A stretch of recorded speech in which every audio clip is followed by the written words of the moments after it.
Welcome.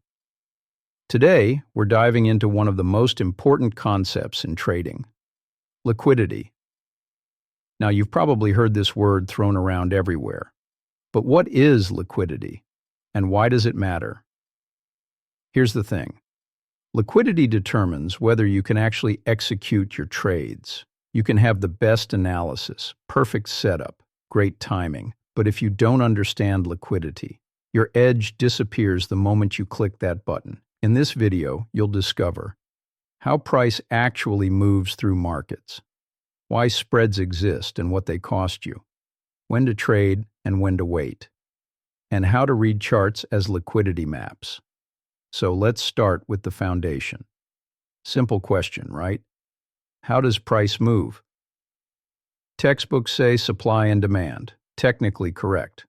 But that's the result, not the mechanism. Here's the real answer. The market is an auction. There are two teams playing. Team 1 places orders and waits. Bids at 99, 98, 97, asks at 101, 102, 103. These are limit orders, like vendors at a marketplace. I'm selling at this price. Anyone interested? Patient, waiting, providing liquidity. Team 2 doesn't wait. I want to buy right now, whatever the cost. These are market orders. They take liquidity immediately. Here's where it gets interesting. When a market order comes in, it eats through the limit orders, like Pac-Man. Eats the 101, gone. Eats 102, gone. Eats 103, done. And suddenly, price is 103. Price doesn't move. Price is discovered. Price is the level where liquidity was just consumed. Same thing in reverse. Aggressive sellers eat through the bids. 99, 98, 97. Price dropped to 97. After liquidity gets eaten, what happens? New orders flow in. Makers replace their positions. The book refills. This gives us three qualities that matter. 1. Tightness. How tight is the spread? Small spread equals low cost to trade. Wide spread equals you're paying a toll every time.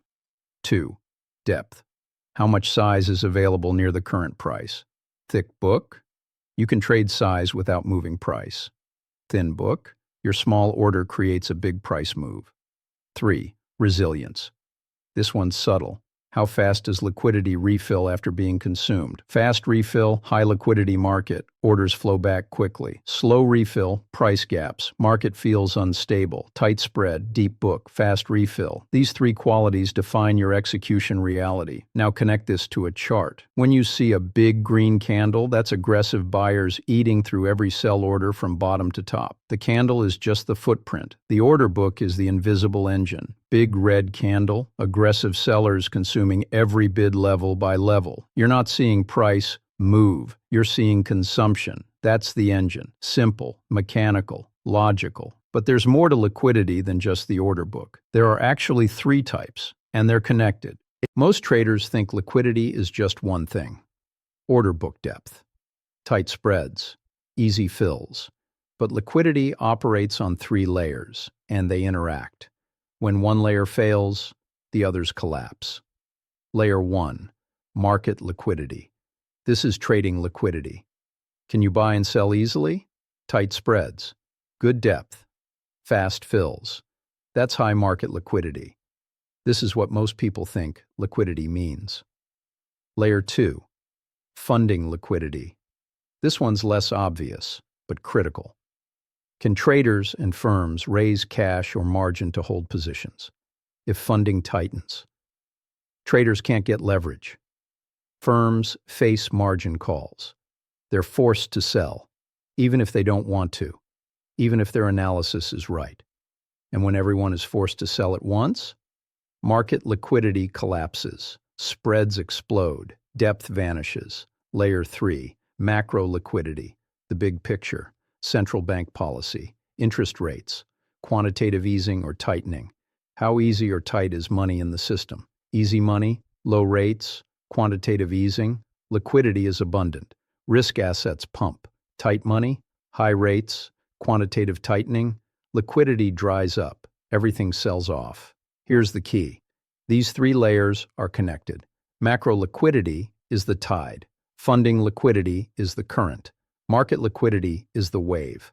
When the tide goes out, the current weakens, and the wave crashes. When central banks tighten money, funding becomes expensive. Traders get squeezed. Forced selling begins. Market liquidity evaporates. It's a cascade. Now you understand the structure, but there's another dimension: time. Liquidity isn't static, it changes by the hour, by the session, by the day. Liquidity is a weather system, and your edge increases when you trade with the climate. Let's start with sessions. Asia session. Sydney and Tokyo open. Typically lower liquidity. Price often ranges, consolidates. But here's why Asia matters. It creates reference points, highs and lows that become liquidity pools for later. London session opens. Liquidity floods in. 60% of Forex volume trades during London hours. Often sweeps Asia ranges first. Then expansion begins. New York opens. Overlaps with London for 4 hours. This is the highest liquidity window of the day. This is when directional moves happen, when trend days develop. Now, events change everything. Before major news, Federal Reserve meetings, inflation data, employment reports, liquidity pulls back, spreads widen, depth disappears. Why? Because makers don't want to get run over. After the announcement, direction clarifies. Liquidity returns. Zoom out even further. Liquidity operates in regimes. Bull market, liquidity is abundant. Every dip gets bought. Bear market, liquidity evaporates on rallies. Every bounce gets sold. Ranging market, liquidity only shows up at extremes. Liquidity is weather. You don't fight a thunderstorm. You wait for sunshine. Same with markets. Trade when liquidity conditions favor you, not when you're bored. Okay. You understand the engine. You understand the layers. You understand timing. Now let's connect this to charts. Let's talk about why those patterns actually work. All right, you understand auction mechanics. You know how liquidity works. Now let's apply this to a real chart. See it? 2 highs, same level, equal highs. Most trading videos tell you equal highs are a liquidity pool. Price will sweep them. Okay, sure. But why? Why is it a pool? What's the actual mechanism? Think like a trader. You want to short when price breaks above those equal highs. Where do you put your stop loss? Above the highs. Obviously, you're not alone. Hundreds of traders think exactly the same way. Hundreds of stop losses, all clustered, same spot.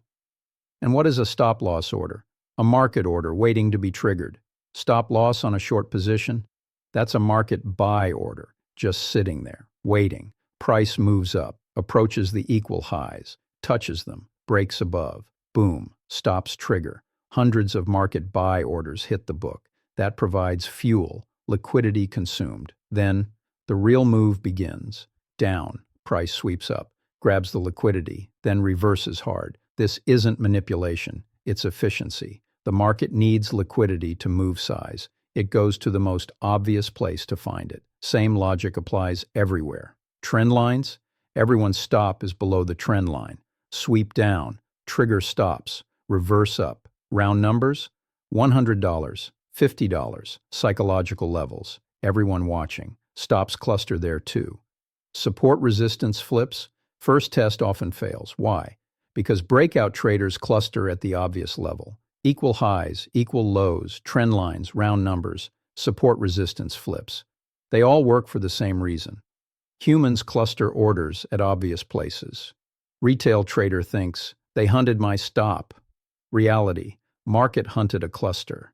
You just happened to join the crowd. Once you see this, the chart transforms. You're not seeing price anymore. You're seeing order clusters waiting to be consumed. All right, you understand why it works. Now let's talk about execution. You understand the engine. You see the clusters. Now, how do you actually trade this?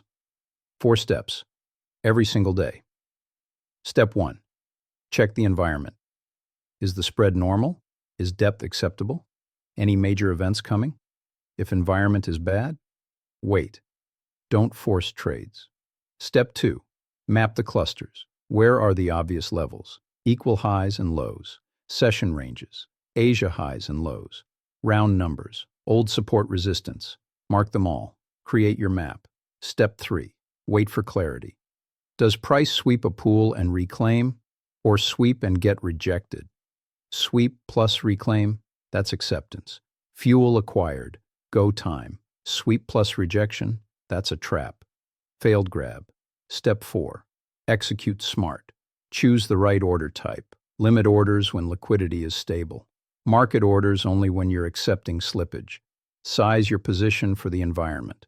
Thin market, smaller size, wider stop. Okay, real examples. Let's prove this works. Example 1. Crypto market. Asia session forms a range. Equal lows at the bottom. That's a cluster. London opens. Price sweeps down. Breaks below. Then immediate reclaim. Back inside the range. Boom. Expansion up. What happened? Liquidity grab. Stops triggered. Fuel acquired. Move. Example 2. Forex. Opening range breakout setup. Price breaks above the opening range. Breakout traders go long, confident. Then, complete reversal. Trap. Example 3. Stock market. Resistance becomes support, right? First test, fails, sweeps below, then it holds, then it pumps. 3 different markets, same logic. Clusters, sweeps, clarity, execution. You started this video seeing random candles, random wicks, random reversals. Why does the market always hunt my stop? You finish seeing an auction engine, consuming orders level by level, hunting clusters at obvious places. The market hasn't changed, your lens has. Now go practice. Open a chart, map the clusters, watch the sweeps. You'll start seeing it everywhere. And when you do, trading transforms from gambling to reading a machine. Good luck out there.